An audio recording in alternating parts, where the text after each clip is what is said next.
Yun o. Kita nyo na agad yung seal. No? Yo mga tol, brad and sis, lakay lang malakas nga po pala.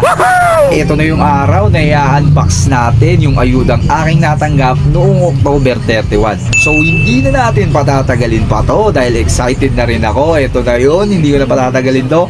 I-unbox na agad natin yun. Buksan na natin ito. Content na pagtulong sa kababayan at sa mga kapatid, sa may kapatiran na. Kita nyo na agad yung seal. Yes! No?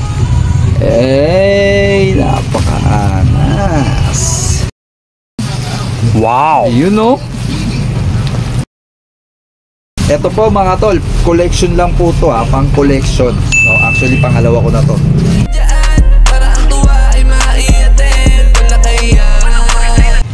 Eto na siya mga kapatid. You know? Wow! Actually ako nag-design nito. No, ako yung nagsabi ng ganito yung ilagay dito. Medyo nabubulol pa nga. No? Ang galing na rin natin yung plastic. No, napakaganda. Hindi ko lang alam kung anong kahoy to. No? Tol, Ravens, ano bang kahoy to? Medyo magaan po siya eh. No? Ang display lang po to mga kapatid ha. Kasi na mungulekta ako ng ganito. Yung pangalawa ko na to. Mamaya papakita ko yung isa. You know?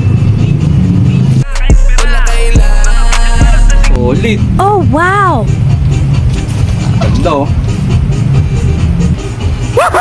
So muli maraming salamat po Tol Ravens Terado sa pagpapadala nitong napakagandang ayuda mo sa akin. So sa mga gusto pong magpagawa for display, for collection nitong napakagandang lolo na ito, i-follow nyo na po ang kanyang FB page. Nandyan po, ayan, nakikita nyo po sa screen. Terador ng whip, gawang Cebu. Solid po ito, napakaganda. Okay, ito po yung design niya. At ipakita ko nga rin po pala yung isa ko pa para maniwala kayong nangongolekta ako nito. Dalawa na sila. Muli maraming salamat po Brother Roy Bensterado sa napakagandang ayudang ipinadala mo sa akin. Maraming salamat din po sa Terador ng whip, gawang Cebu.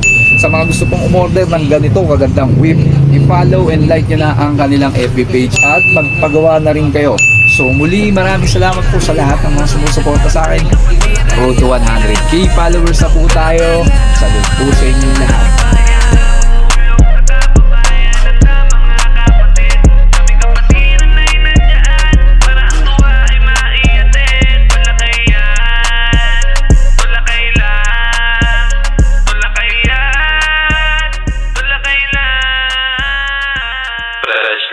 Exclusive.